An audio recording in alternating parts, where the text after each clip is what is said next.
নমস্কার, আমি সুমন বসু রায় খবরের ময়নাতদন্ত নিয়ে চলে এসেছি। আজকে আবারও আমাদের আলোকপাত করতে হবে এসআইআর নিয়ে, কারণ আজকে 9ই ডিসেম্বর আর দুদিন কিন্তু বাকি রয়েছে। অর্থাৎ যদি কেউ ফর্ম না পেয়ে থাকে সেই ফর্ম ফিল আপ করে সংগ্রহ করে সেটা জমা দেওয়ার জন্য এবং সেটা আপলোডের জন্য।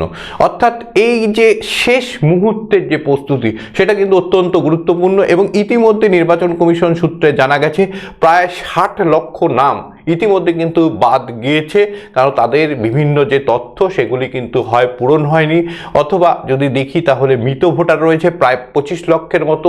বহু ভোটার যাদের কিন্তু বিভিন্ন জায়গায় নাম রয়েছে সেই ভোটার তারা কিন্তু নাম বাদ গিয়েছে বা অনেকে স্থানান্তরিত হয়েছেন বিভিন্ন জায়গায়। ফলে এই মুহূর্তে কিন্তু চর্চায় রয়েছে। আমরা যদি দেখি যে প্রায় 7.5 কোটি যে ভোটার ছিল তার মধ্যে প্রায় আমরা দেখতে পাচ্ছি যে 56-57 লক্ষ ইতিমধ্যে কিন্তু নাম বাদ গিয়েছে।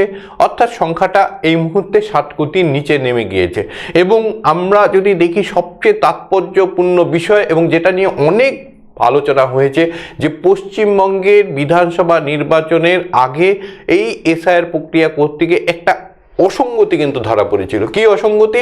সেটা হচ্ছে বিভিন্ন বুথ যেখানে দেখা যাচ্ছিল যে দীর্ঘ কয়েক বছর ধরে সেখানে কোনো মৃত ভোটার কিন্তু পাওয়া যাচ্ছিল না এবং এই ধরনের বুথের সংখ্যা ছিল 2208। এটা কবে জানা গিয়েছিল? 1 ডিসেম্বর। এবং সেদিন কিন্তু বিভিন্ন চর্চা হয়েছিল, আমিও সেই চর্চা কিন্তু অংশ নিয়েছিলাম, যে আমরা বলেছিলাম যে এই ধরনের ঘটনা ঘটতে পারে না এবং এটা নিয়ে কিন্তু তদন্ত হওয়া উচিত এবং 24 ঘন্টার মধ্যে কিন্তু তদন্তের নির্দেশ দেয় নির্বাচন কমিশন এবং সঠিক তথ্য আপলোডের জন্য তারা কিন্তু বলেছিল। এবং দেখা যায় যে 24 ঘন্টার মধ্যে একেবারে আমূল বদলে যায় পরিস্থিতি। যেখানে বুথের সংখ্যা ছিল 2208, অর্থাৎ যেখানে কোনো মৃত ভোটার নেই গত কয়েক বছরে, এবং সেটাই কিন্তু পাল্টে যায় 2রা ডিসেম্বর 2025। দেখা যায় 480টি এমন বুথ রয়েছে যেখানে মৃত ভোটার খুঁজে পাওয়া যাচ্ছে না। কিন্তু সেখানেও প্রশ্ন উঠেছিল, যেখানে লাস্ট আমরা যদি দেখি এসআইআর হয়েছিল 2002 সালে এবং পরবর্তী সময়ে কার্যত নাম বাদ যাওয়ার যে সংখ্যা সেটা অত্যন্ত কম। তারপরে এই ধরনের যে আমরা যদি বলি ডেটা আসে সেটাও কিন্তু একটা সন্দেহের অবকাশ থাকে। ফলে আরও নিবিড়ভাবে কিন্তু সেখানে গবেষণা করা হয়, তদন্ত করা হয় এবং পরবর্তীতে যে নির্বাচন কমিশন সূত্রে জানা যায় 3রা ডিসেম্বর যে সংখ্যাটা আরও কমে গিয়েছে, 29-এ এসে গিয়েছে।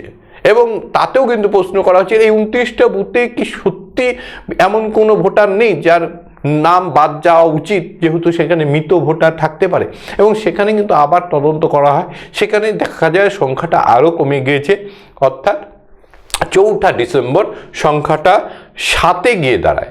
এবং আমরা যদি দেখি যে এই সংখ্যাটা বর্তমানে অর্থাৎ 7ই ডিসেম্বর যে নির্বাচন কমিশন জানাচ্ছে যে 2-এ এসে গিয়েছে এবং আরও 2 দিন বাকি রয়েছে। অর্থাৎ আরও যদি নিবিড়ভাবে এখানে কিন্তু তদন্ত করা হয় তাহলে হয়তো সংখ্যাটা 0-তে এসে পৌঁছবে। আমরা অধীর আগ্রহে থাকবো যে 11ই ডিসেম্বর যে তথ্য আমরা পাবো বা 12ই ডিসেম্বর যে তথ্য পাবো, 11ই ডিসেম্বর পূর্ণাঙ্গ বা যে সময় সেই সময় পেরিয়ে যাওয়ার পর সংখ্যাটা 0-এ এলো কিনা। তবে 0-এও যদি না আসে, এই যে 2208টি থেকে একেবারে 2টিতে এসে পৌঁছেছে, তাতে কিন্তু একটা বিস্তর পার্থক্য দেখা যাচ্ছে। কেন 2208-এর থেকে যদি 2000 পুরোপুরি হতো বা 1500 বুথ হতো বা 1000 বুথ হতো, তাহলেও কিন্তু বলা যেত যে এসআইআর যে প্রক্রিয়া সেই প্রক্রিয়ার মাধ্যমে সঠিক একটা তথ্য পাওয়া যাচ্ছে। কিন্তু আমরা যদি দেখি তাহলে কিন্তু দেখতে পাবো নির্বাচন কমিশন যে ধরনের উদ্যোগ নিয়েছে তার ফলে কিন্তু একটা বড় ধরনের ঘাপলা বা বড় ধরনের একটা কিন্তু প্রশ্নচিহ্ন, যেটার কিন্তু সমাধান হলো। অর্থাৎ 2208টি বুথে কেউ মারা যায়নি, সেই সংখ্যা থেকে এই মুহূর্তে সংখ্যাটি দাঁড়িয়েছে মাত্র 2টি বুথ রয়েছে যেখানে কেউ মারা যায়নি। হয়তো 11 তারিখে এই সংখ্যাটা 0-তে এসে দাঁড়াবে। অর্থাৎ কি ধরনের তথ্যের একটা গরমিল কিন্তু দেখা যাচ্ছে। অর্থাৎ আমরা যদি দেখি তাহলে এই গলমিলের মাধ্যমে কিন্তু 2021 সালের নির্বাচন হয়েছিল, এই গড়মিলের মাধ্যমে কিন্তু 2022 সালের আমরা যদি দেখি পৌরসভার নির্বাচন, এই গড়মিলের মাধ্যমে কিন্তু 2023 সালের পঞ্চায়েত ভোট হয়েছিল এবং 2024 সালের লোকসভা নির্বাচন হয়েছিল। অর্থাৎ বিগত দিনগুলির যে নির্বাচন এবং সেই নির্বাচনের যে ফলাফল সেটা কিন্তু প্রভাবিত হওয়ার একটা বিশাল সম্ভাবনা কিন্তু থাকছে। এবং এই ধরনের ঘটনা যদি অন্য ক্ষেত্রগুলিতে হয়, এটা গেল মৃত ভোটের ক্ষেত্রে, এরবার আসবে যে স্থানান্তরিত হয়েছে যে ভোটার, সেই সংখ্যাটা সঠিক রয়েছে কিনা এটাও কিন্তু অনুধাবন করা হবে। আমরা জানি ইতিমধ্যে 13 জন পর্যবেক্ষক নির্বাচন কমিশনের পক্ষ থেকে দিল্লি থেকে এসেছেন, যাদের নেতৃত্ব দিচ্ছেন মাননীয় সুব্রত গুপ্ত, এবং তিনি একসময় পশ্চিমবঙ্গ সরকারের অধীনে বিভিন্ন ধরনের যে আধিকারিকের পদ সেটা কিন্তু তিনি সামলেছেন, অত্যন্ত কুশলী একজন ব্যক্তি। এবং সেই সঙ্গে আরও 5 জন বিশেষ নির্বাচন আমরা যদি দেখি পর্যবেক্ষক, তাদেরকে কিন্তু পাঠানো হচ্ছে। অত্যন্ত গুরুত্বপূর্ণ সিদ্ধান্ত নির্বাচন কমিশন নিচ্ছে, কারণ এই ধরনের ঘটনাগুলি ঘটানো যাতে না হয় বা এই ধরনের কোনো ভুলভ্রান্তি যদি থাকে, যদি মনে করা যায় এগুলো ইচ্ছাকৃতভাবে করা হচ্ছে না, তাহলেও এগুলো কিন্তু ভুলভ্রান্তি, সেই ভুলভ্রান্তিগুলি যাতে সংশোধন করা যায় তার জন্য ব্যবস্থা নিচ্ছে। এইবার কি ধরনের ব্যবস্থা নেওয়া হবে? এই আমরা ধরে নিলাম 60 লক্ষ নাম বাদ গেল, তাহলে কি আরও নাম এই ধরনের থেকে যেতে পারে? অবশ্যই থেকে যেতে পারে, এবং সেগুলি যাতে না থাকে তার জন্য কিন্তু নির্বাচন কমিশনের পক্ষ থেকে এবার মূল যে কাজ, অর্থাৎ 11 তারিখের পর যে মূল কাজ হবে সেটা হবে কিন্তু ম্যাপিং আরও কঠিনভাবে বা কঠোরভাবে কিন্তু পর্যবেক্ষণ করা। এবং তার জন্য অনেক আমরা যদি দেখি বিশেষজ্ঞ বলছেন তার জন্য এআই টুলসের কিন্তু ব্যবহার নেওয়া হচ্ছে। কী ধরনের এআই টুলস নেওয়া হচ্ছে? 1 নম্বর, আমরা জানি আধার কার্ডে অনেক আধার কার্ড বাতিল হয়ে গেছে, কেন বহু মানুষ যারা মৃত হয়েছেন, এবং তার সাথে কিন্তু একটা ম্যাপিং করা হবে যে এই আধার কার্ড যারা দিচ্ছেন বা দিচ্ছেন না তাদের আধার কার্ড রয়েছে কিনা, থাকলেও সেগুলি ইতিমধ্যে বাতিল করা হয়েছে। এটা গেল একটা জিনিস যেটা কিন্তু উঠে এসেছে। কিন্তু আমার মনে হয় এর সঙ্গে সঙ্গে একটা খুব বড় জিনিস কিন্তু রয়েছে, যেটা কিন্তু আমরা যদি দেখি ভারত সরকারের কাছে রয়েছে, সম্ভবত সেই বিষয়টি কিন্তু ভারত সরকার নির্বাচন কমিশনকেও দিয়েছে, এবং নির্বাচন কমিশন সেটা পেয়ে কিন্তু অত্যন্ত দক্ষতার সঙ্গে তারা কিন্তু এই যে এসআইআর প্রক্রিয়া তার মধ্যে নাম বাদ দেওয়া বা সংযোজন করা দুটোই কিন্তু করতে পারবে। কি সেই প্রক্রিয়া? সেই প্রক্রিয়াটি হচ্ছে আমরা জানি 2020 সাল এবং 2021 সালে সারা বিশ্বে কিন্তু ব্যাপকভাবে কোভিড ভাইরাস দেখা গিয়েছিল, এবং এই কোভিড ভাইরাসের জন্য আমরা সারা বিশ্বে লকডাউন দেখেছিলাম, শাটডাউন দেখেছিলাম, একই সঙ্গে দেখেছিলাম বিভিন্ন জায়গায় টিকাকরণ হচ্ছিল। এবং সেই টিকাকরণ যে হচ্ছিল, সেই টিকাকরণ কিন্তু একজন ব্যক্তি একটাই টিকা নিতে পেরেছে, 2টি টিকা নিতে পেরেছে, 3টি টিকা, কিন্তু প্রথমে একটি টিকা আমরা যদি দেখি প্রথম ডোজটা কিন্তু নথিভুক্ত আছে, দ্বিতীয় ডোজও নথিভুক্ত আছে, অর্থাৎ একজন ব্যক্তি একটা কিন্তু আধার কার্ড দিয়ে তিনি কিন্তু টিকা নিয়েছেন। এবার এই যে টিকাটা নিয়েছেন, এই টিকার তথ্য কিন্তু রয়েছে, অর্থাৎ এই যে ভ্যাকসিন নেওয়া, সেই ভ্যাকসিনের তথ্য কিন্তু নির্বাচন কমিশনের কাছে রয়েছে। অর্থাৎ পশ্চিমবঙ্গে কত মানুষ ভ্যাকসিন নিয়েছে এবং তার মধ্যে কতজন 18 পেরিয়ে গেছে তারপরে ভ্যাকসিন নিয়েছে, এবং কত ব্যক্তি যারা আমরা যদি দেখি যে 75-এর উপরে ভ্যাকসিন নেয়নি বা 85-এর উপরে ভ্যাকসিন নেয়নি, তাদেরকেও কিন্তু গণনা করা সম্ভব। এই জন্য নির্বাচন কমিশন কি করতে চলেছে, আমার যেটা ব্যক্তিগতভাবে মনে হচ্ছে যে 85 বছরের যাদের উপরে বয়স রয়েছে এই মুহূর্তে, তাদেরকে কিন্তু একটা ভিডিও করতে হবে বিএলওকে দিয়ে, এবং বিএলও সেই ভিডিও করে তার যে ঊর্ধ্বতন কর্তৃপক্ষ তাদের কিন্তু পাঠাবে।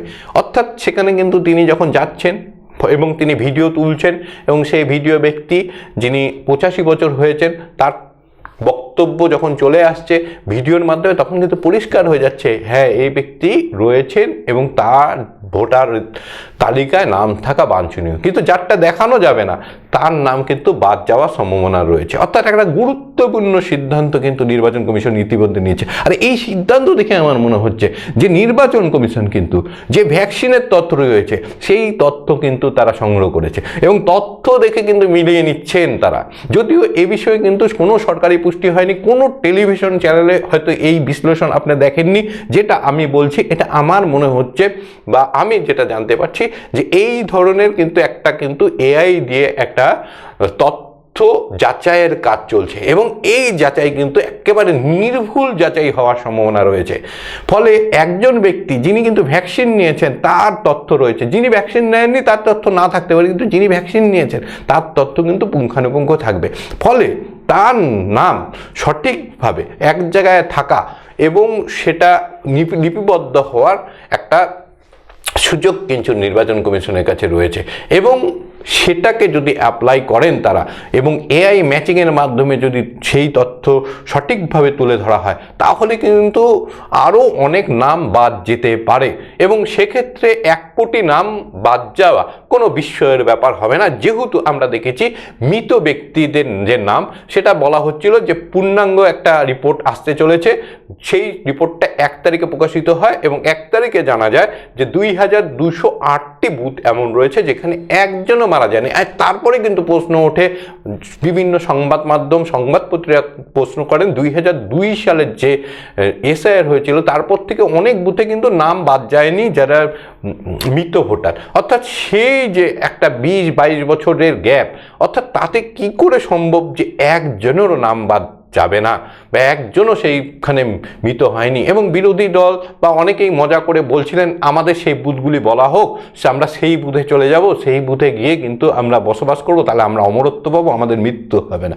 এবং তারপরে কিন্তু দেখা গেল যে যেই একটা চাপ দেওয়া হলো নির্বাচন কমিশনের পক্ষ থেকে জেলা যারা রয়েছেন তাদেরকে, এবং দেখা যাচ্ছে সঙ্গে সঙ্গে কিন্তু 24 ঘন্টার মধ্যে তথ্য কিন্তু একদম পাল্টে গেল, অর্থাৎ 2208টি বুথ সেখান থেকে কমে দাঁড়ালো 480টি বুথ।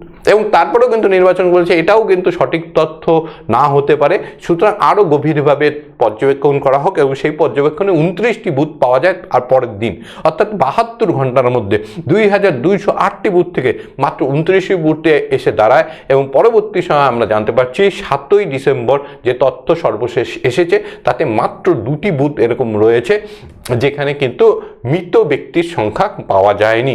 অর্থাৎ এখানেও কিন্তু প্রশ্ন উঠছে এবং বলা হচ্ছে যে যখন একেবারে পূর্ণাঙ্গ বা শেষ দিন, অর্থাৎ আমরা যদি দেখি এসআইআর ফর্ম আপলোডের, সেটা হচ্ছে 11ই ডিসেম্বর এবং 11 ডিসেম্বর এই সংখ্যাটা দাঁড়াবে 0। অর্থাৎ কি ধরনের একটা কিন্তু গরমিল রয়েছে সেটা কিন্তু একেবারে চোখে আঙুল দিয়ে কিন্তু দেখিয়ে দিল নির্বাচন কমিশনের এই এসআইআর প্রক্রিয়া যে কতটা জল রয়েছে ভোটার তালিকায়। সুতরাং অত্যন্ত গুরুত্বপূর্ণ এই বিষয়। এই ধরনের জল অন্য বিষয়গুলিতেও থাকতে পারে, শুধু মৃত ব্যক্তিদের ক্ষেত্রে নয়, এর পাশাপাশি আরও অনেক বিষয় কিন্তু থাকতে পারে, সেগুলিকেও খতিয়ে দেখতে হবে। এবং তার জন্য নির্বাচন কমিশন যেমন বিশেষ পর্যবেক্ষক নির্বাচন কমিশনের পক্ষ থেকে নিয়োগ করা হচ্ছে, তারা এই বিষয়গুলিকে আরও ভালো করে তদন্ত করবেন। সেই সঙ্গে কিন্তু এআই টুলসের ব্যবহার নেওয়া হচ্ছে এমনটাই কিন্তু শোনা যাচ্ছে। এবং এআই টুলসের মাধ্যমে যদি এই ভ্যাকসিনের যে তথ্য সেটাকে আপলোড করে বা সেটাকে ম্যাপিং করে যদি তথ্য আসে তাহলে কিন্তু একটা বিপুল সংখ্যক নাম বাদ যাবে বলে আমি ব্যক্তিগতভাবে মনে করছি। এবং সেই দিকেই কিন্তু তাকিয়ে রাখবো, হয়তো আগামী 7-10 দিনের মধ্যে কিন্তু একটা বড়সড় আপডেট আমরা পাবো এবং সেই আপডেট কিন্তু অনেকটাই আলোচনার বিষয়ে উঠে আসবে। প্রতিদিন যেমন খবরের ময়নাতদন্তে বিভিন্ন বিষয় আপনারা দেখেন এবং আমরা তুলে ধরবার চেষ্টা করি, আপনাদের ভালোবাসা পাই। সুতরাং আজকেও আমরা খবরের ময়নাতদন্তে এমন একটা বিষয়, গুরুত্বপূর্ণ বিষয় আলোকপাত করলাম যেই বিষয়টি এই মুহূর্তে সবচেয়ে বেশি চর্চিত বিষয়। আজকের মতন খবরের ময়নাতদন্ত এই পর্যন্তই। নমস্কার।